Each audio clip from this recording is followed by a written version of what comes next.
करो ना, डाउन कर लो।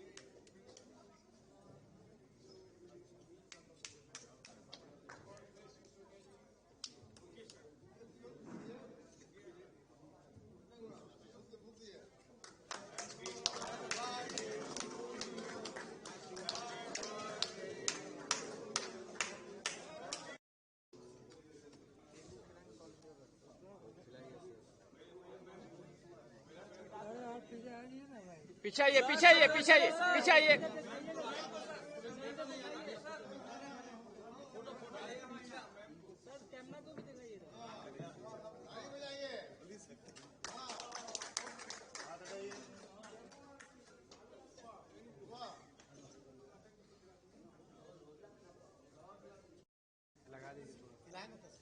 इधर से आ जाइए सर, सर इस साइड से खिला दीजिए थोड़ा सा।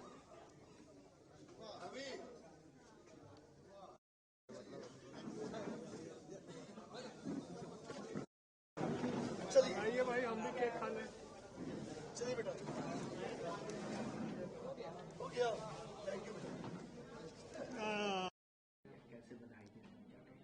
देखिए, सोनिया जी देश के एक जमाने में नेतृत्व करता थी, जब यूपीए अध्यक्षा थी तो पूरे विश्व में एक सशक्त महिला, सबसे मजबूत महिला के रूप में उभरी थी और ये भारत के लिए गौरव का विषय था और खास करके हम लोगों के लिए भी बहुत गौरव का विषय था।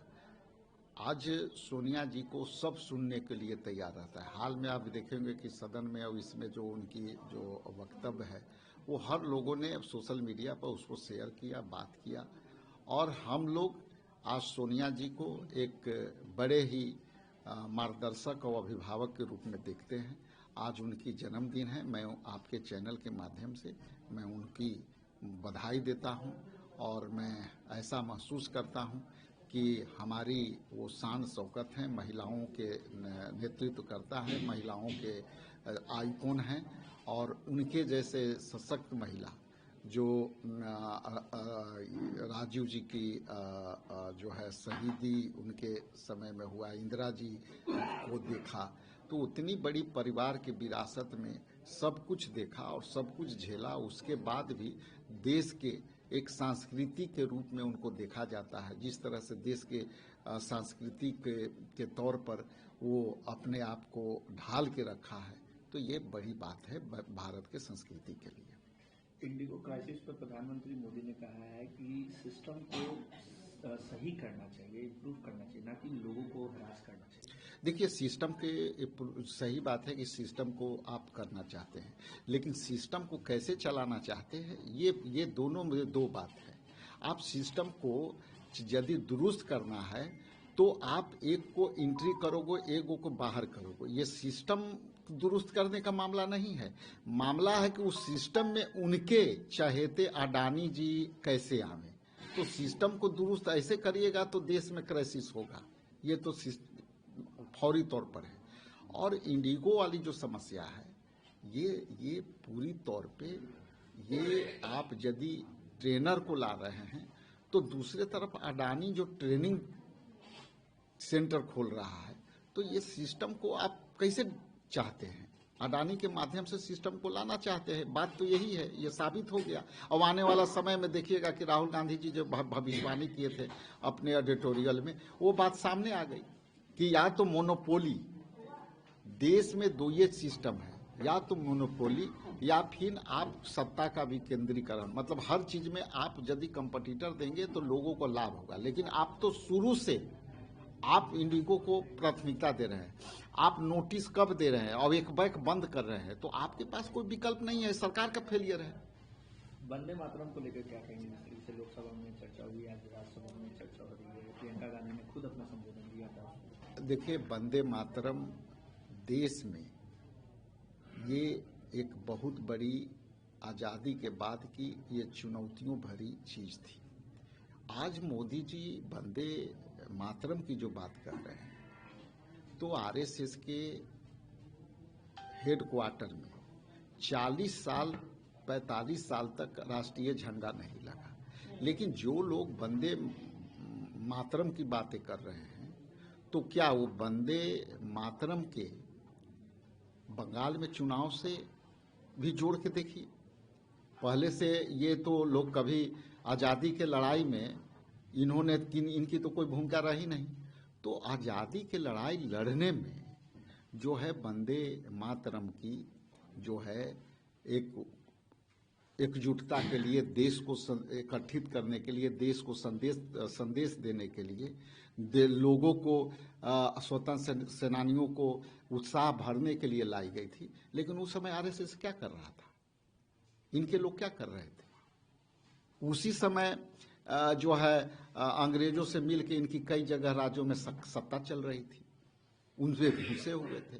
तो आज ये चुनावी वर्ष में इस तरह का जो चर्चा ला करके लोकसभा के अंदर एक जो है कलकत्ता में और बंगाल में चुनाव से इसको हम लोग जोड़ के देख रहे हैं। जिनको देश से लड़ाई में कोई योगदान नहीं है वो आज वंदे मातरम की बात कर रहे हैं। उसमें प्रियंका जी ने तो चर्चा किया कि आपने इसकी तो चर्चा की, लेकिन कांग्रेस के अधिवेशन में ये बातें चर्चा हुई, उसकी तो चर्चा आपने की नहीं। तो चर्चा तो वो भी करते। इसका मतलब प्रधानमंत्री को भी अधूरा ज्ञान है, केवल वोट के पॉलिसी के तहत इसको लाए हैं। देशभक्ति यहाँ से दिखती है और देशभक्ति बातों में नहीं दिखती है, देशभक्ति करने से दिखती है। इसलिए ये चुनावी स्टैंड है और जिनको आरएसएस से संबंध है वो वंदे मातरम की भाषा को नहीं समझ सकते, वंदे मातरम को अहमियत को नहीं समझ सकते। बिहार में चुनाव था, चुनाव में जो परिणाम है वो सबके सामने है। एसआईआर का मुद्दा रहा, वोट चोरी का मुद्दा रहा। अब बंगाल में भी चुनाव है, बंगाल में भी लगातार एसआईआर को लेकर सवाल उठाए जा रहे हैं। ममता बनर्जी कह रही है कि यहाँ डिटेंशन कैंप नहीं लगेगा। कांग्रेस अलग बयान दे रही है, कांग्रेस की तरफ से ये बयान आ रहा है कि ममता बनर्जी वहाँ बाबरी मस्जिद बना रही है, दूसरी तरफ एसआईआर का धूम रच रही है, बयान दे रही है इस तरीके के कि ये ऐसा नहीं होना चाहिए। 2 महीने में एसआईआर की प्रक्रिया पूरी करने की बात कही जा रही है। ममता बनर्जी उस पर भी अपोज करेंगे 2 साल की प्रक्रिया को 2 महीने में कैसे पूरा किया जाए। देखिए ये प्रक्रिया जो है बिहार में भी एसआईआर को लेकर के कितना दिन के समय मिला था? मात्र 28 दिन का। डॉक्यूमेंट कितने मांगे गए थे? 12 डॉक्यूमेंट ऐसे मांगे गए थे जो लोगों के पास था ही नहीं।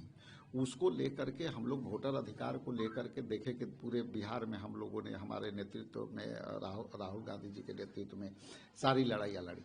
आप जो बातें कह रहे हैं ये तो प्रयोग इन्होंने जो है एनसीआर किया था, उसके तहत इन लोगों ने लाया है।